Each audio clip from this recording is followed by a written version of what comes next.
Olá pessoal, tudo bem?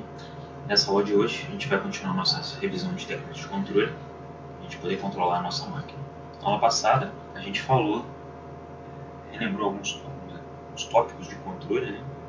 E relembramos o controle de Ziegler-Nichols, falamos também da aproximação de padeiro, atraso, esse tipo de coisa. Agora a gente vai começar hoje falando sobre o lugar geométrico das raízes, né, que é o Goldilocks. Então, supondo que a gente tenha um sistema de controle a ser controlado, né, na nossa planta G. Deixa eu só localizar aqui, ó. Então a gente tem a nossa planta G, que é o que a gente quer controlar, e vamos supor que a gente vai utilizar um sistema realimentado. A gente já falou das vantagens de realimentar um sistema, e a gente vai ter um parâmetro K para a gente variar, né? Esse parâmetro K é o ganho, né? É um ganho proporcional. A gente vai poder excursionar esse ganho proporcional e ver o que acontece com os polos e zeros de malha fechada, né?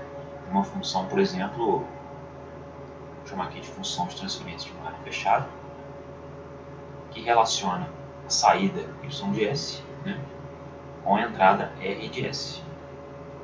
Beleza?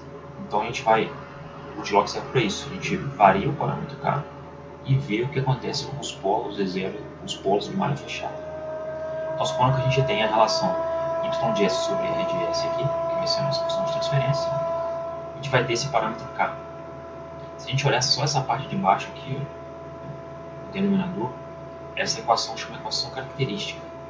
Se essa equação característica vai para zero, eu vou ter aqui um número x dividido por zero. Quer dizer que essa função, esse valor, né, essa relação entre entrada e saída vai para infinito, ou seja, fica instável. Então a gente quer analisar quais são as raízes da equação característica. Porém, as raízes da equação característica são os polos de malha fechada. Então, basicamente, se a gente olhar a função de transferência de malha aberta, que é o K vezes o G, né? Esse K vezes esse G, a partir dela a gente consegue determinar, né, o comportamento do sistema. Só olhando a função de transferência de malha aberta, a gente consegue estabelecer parâmetros de estabilidade para a função de transferência de malha fechada. Então, desenhar o Goldilocks permite selecionar valores de K para boas localizações de polos do sistema, para boas respostas que a gente quer achar. E a intuição na hora de desenhar o Goldilocks, na hora de planejar o nosso controlador, vai ajudar a gente a determinar qual o melhor controlador. Então, de forma geral, né, você já viu isso, a gente vai dar uma olhada. A gente tem aqui o plano complexo, né? O semiplano esquerdo são onde eu tenho os polos estáveis, onde eu tenho um sistema estável. Vou ter parte real negativa, logo eu vou ter um sistema estável. Então imagine que eu tenho aqui um polo, né? E o sistema, então, se eu desenhar o Goldilocks, a partir do momento que eu vou aumentando esse ganho K, eu vou cada vez mais me distanciando, né? Eu vou cada vez mais ficando mais rápido. Mas eu tenho um sistema que é estável. O Goldilocks caminha aqui para o menos infinito, você vai ter um sistema estável. Se eu adicionar um polo nesse sistema, eu vou acabar terminando com o Goldilocks dessa forma. Meus polos eles vão começar reais aqui, né, no eixo real, mas depois de um determinado valor, os meus polos vão ficar complexos. Então eu vou ter também um sistema estável, mas de forma geral os polos se tornam complexos, né, tendo overshoot, né, e oscilação nas respostas. E se eu colocar mais um polo, eu acabo afastando o meu Goldilocks. Quanto mais polos eu vou afastando o meu Goldilocks daqui, até que um determinado K crítico que eu tiver, se eu tiver um valor de ganho maior que esse K crítico, meu sistema vai ficar instável. Então quanto mais polos eu coloco, meu Goldilocks vai indo para a direita, né, de forma geral. Então coloco um polo aqui, né, meu sistema vai mais para a direita ainda.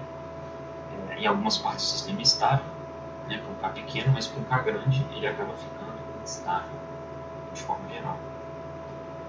Então, e o erro de regime permanente, ele, quando eu coloco mais polos, ele fica melhor, né?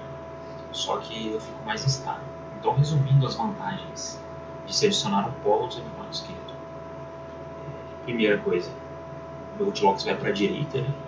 Multilox é afastado do polo. E a desvantagem que eu tendo a diminuir a estabilidade do sistema, porque eu vou ter ganhos para os quais o meu sistema vai ficar instável. Eu tendo a desacelerar o estabelecimento da resposta, a minha resposta tem que ficar um pouco mais lenta. Desvantagem é dizer que eu diminuo o erro de estado estacionário, se for o caso, se eu tiver. Continuando esse raciocínio, então vale aqui ver o que acontece quando a gente coloca zeros no semiplano esquerdo. De forma geral, se eu colocar um zero no semiplano esquerdo, eu atraio o meu Goldilocks para esse sistema.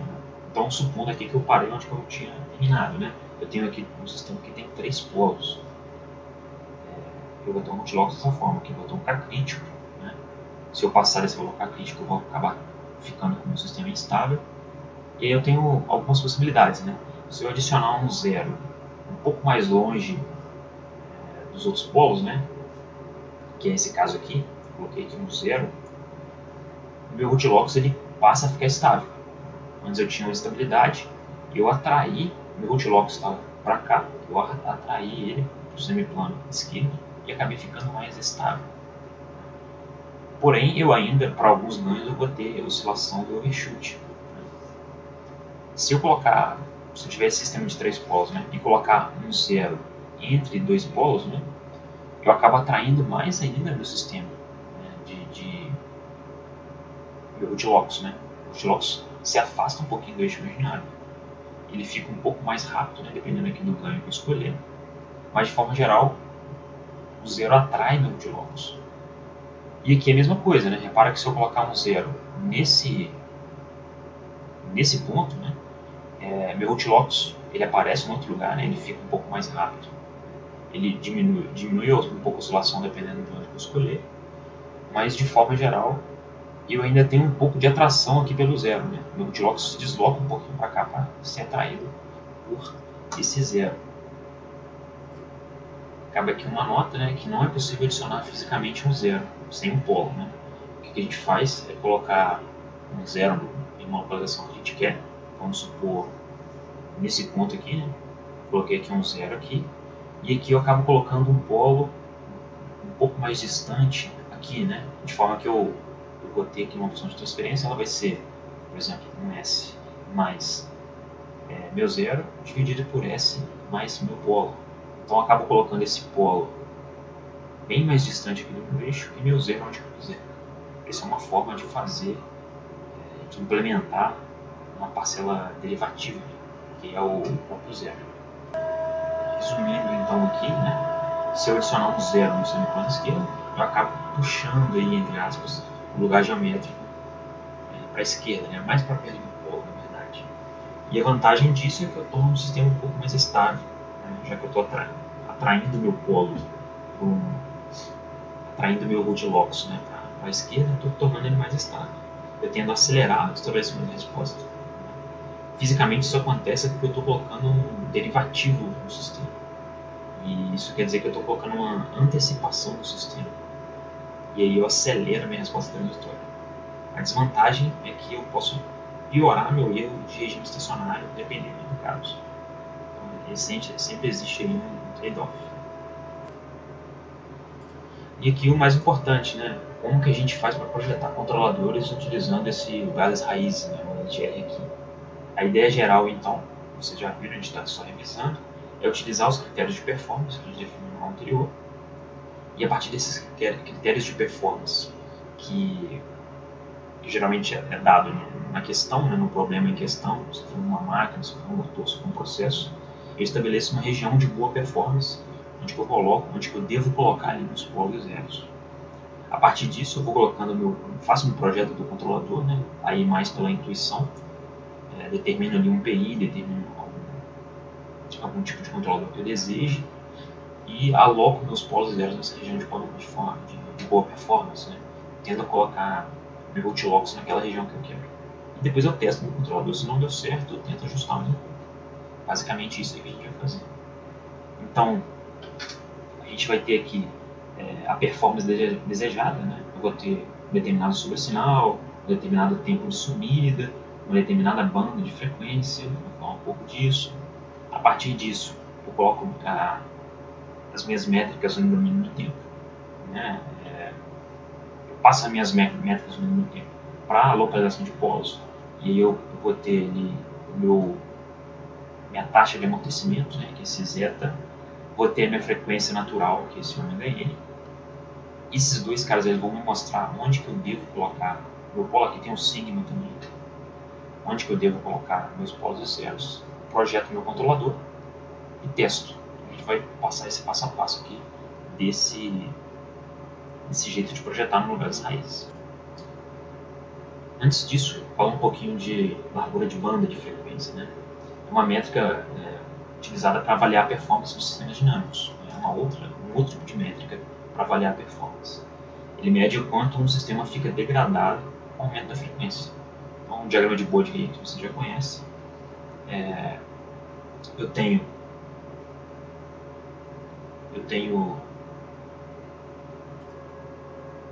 um determinado ganho DC, né, que nesse caso aqui é 20 decibéis, e a frequência de banda ela é definida quando o meu ganho do meu sistema ele cai a menos 3 dB desse ganho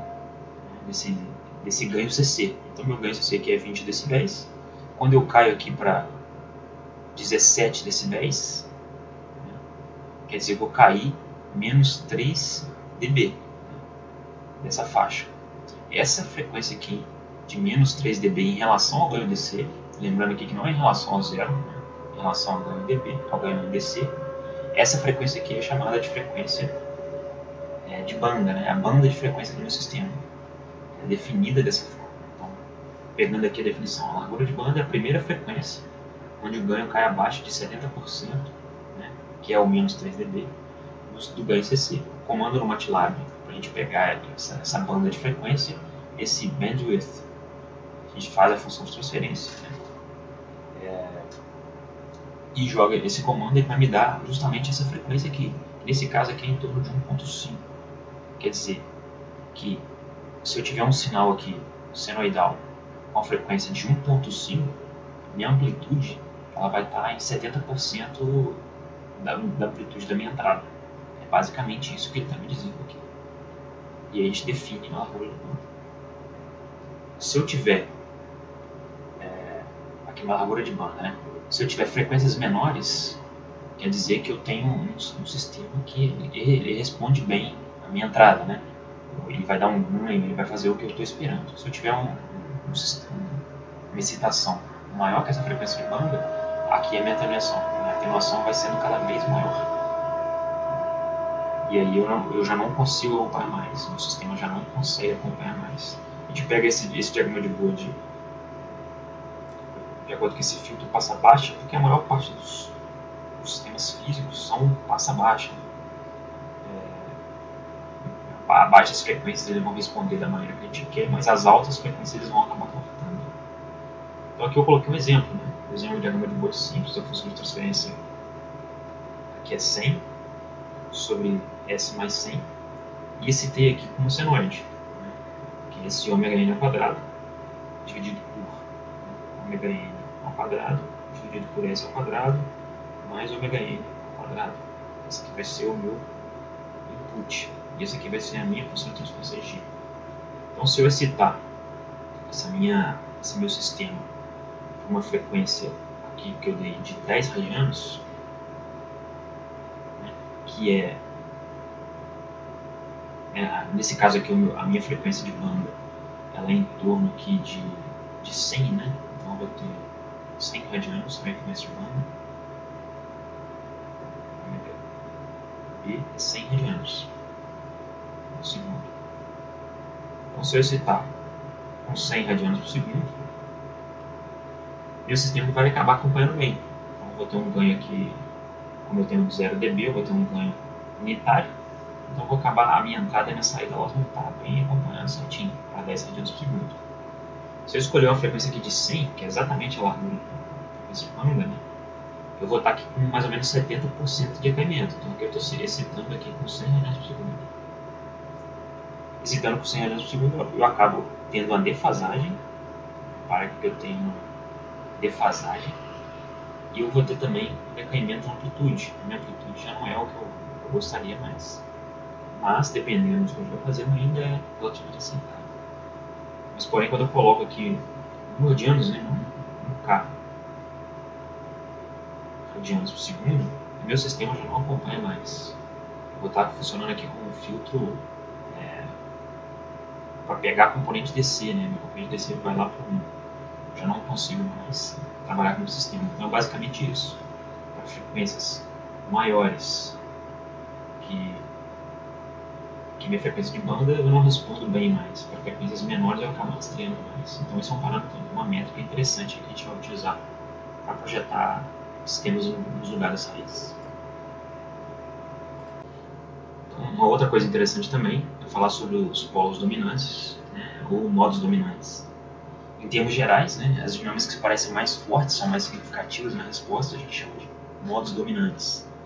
Matematicamente, essa dominância ela é função, né, de vários fatores, mas principalmente do resíduo, né, e do polo.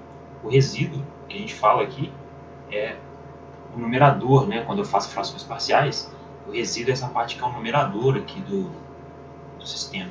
E o polo ele está relacionado aqui com a raiz da parte de baixo, né? E como a gente sabe, esse aqui é o termo que decai, né? É o decaimento aqui do meu sistema. Então, nesse exemplo, a gente tem essa função de transferência. Se a gente quiser saber qual que é o modo dominante, a gente teria que avaliar aqui tanto o resíduo quanto os polos, né, do sistema. E aí, se a gente for olhar, plotar esses polos zeros, a gente vai ver que a gente tem um zero próximo aqui de menos 4. Né? A gente vai ter um polo em menos 1 e um polo em menos 10. Quais são os polos dominantes? Né? Para a gente saber e ter sensibilidade disso, é melhor a gente utilizar a resposta ao degrau. Né? Quando eu faço a resposta ao degrau desse sistema, aqui eu chamei aqui de G1, a função de transferência relacionada ao polo ao polo menos 1, e G2 a função ao polo menos 10. Né? Quando eu ploto essas respostas, em amarelo aqui eu tenho a resposta de G, né? Esse G é igual a G1 mais G2, então é meu sistema normal, ele vai ter aqui a resposta de amplitude 12, e a gente vê que a resposta que mais se assemelha aqui do meu sistema é a função de transferência G1. Então, o polo que está localizado em menos 1, nesse caso aqui, ele vai ser mais significativo, a resposta dele vai ser mais significativa para mim. Enquanto a função que está na função G2, aqui eu vou ter pouca significativa, ele vai ser pouco significativo na resposta. De forma que se eu quiser aproximar, por exemplo, a minha função G, né, o meu G de S, em função apenas da função G1, eu posso multiplicar aqui por 1.2, né? E eu vou ter um fator de escala 1.2, eu posso plotar as duas. Quando eu ploto as duas, eu vejo que eu perco pouco, principalmente em G permanente, eu perco pouco aqui no meu sistema. De forma que G1, para mim, né, o polo que está localizado em menos 1, ele é mais significativo. De maneira geral, os polos dominantes são aqueles que estão mais próximos do eixo imaginário. Então, esse aqui é o meu eixo imaginário. Os polos que estão mais próximos aqui do eixo imaginário são mais significativos. Os outros polos eu posso até desprezar dependendo aqui do meu sistema. E eles são mais significativos com um fator de 10, né? Então nesse caso aqui eu tenho um polo em menos 1, um polo em menos 10. Então esse polo em menos 10 aqui realmente, como tem uma distância de 10, eles são menos significativos na resposta para mim. Então o polo dominante aqui para mim vai ser o menos 1. Esse vai ser o polo dominante. No entanto, a gente pode pensar aqui num outro exemplo. Então imagina que eu tenho uma função de transferência que ela é bem parecida com o que eu tinha antes, né? Eu botei aqui um G1 e um G2, só que o meu G1 aqui, o meu resíduo é unitário, e aqui o meu resíduo é muito maior, é 200 vezes maior. E aqui eu vou ter um polo em menos 10 e um polo em menos 100. Então a distância aqui também continua grande, só que o meu resíduo aqui é bem maior. Se eu plotar esse mapa de polos e zeros aqui, eu vou ver que acaba aparecendo um zero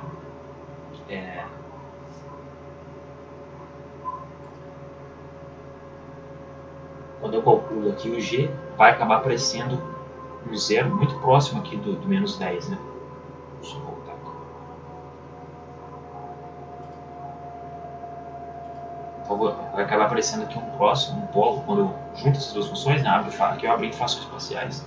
Quando eu junto de novo, eu acabo tendo aqui um polo em menos 10 e um zero em menos 10,45, por conta aqui dos resíduos.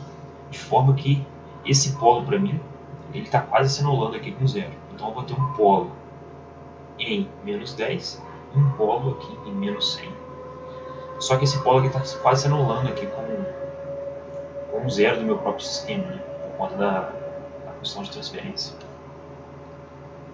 E aí, se eu plotar aqui, na verdade aqui não é 1, mas 100. Se eu plotar a resposta desse sistema, eu vou ver que a minha função G1, ela vai ter apesar de eu estar mais próximo da origem, né, ela tem um resíduo muito pequeno. Eu tenho uma resposta aqui pouco significante no meu sistema. Por outro lado, o G2 ele tem um resíduo muito alto, apesar do meu sistema, desse polo, estar localizado bastante distante do eixo imaginário. O resíduo é alto, então a resposta dele é mais significativa no meu sistema, de forma que ela se aproxima mais aqui do G1 mais G2, que é o meu sistema completo. E aí, se eu utilizar um fator adequado, eu posso inclusive aproximar esse meu sistema.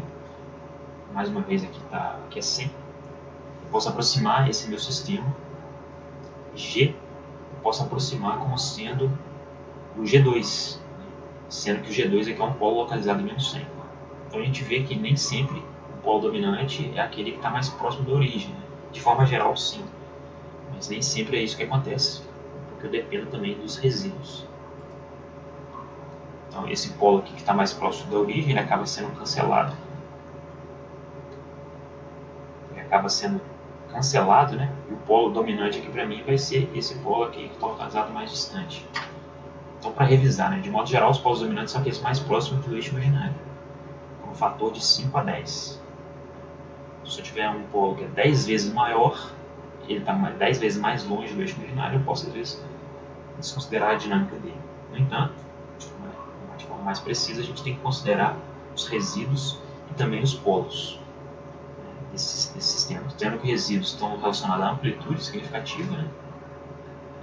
Relacionados basicamente em relação à amplitude, e os polos estão relacionados ao tempo de decaimento, né?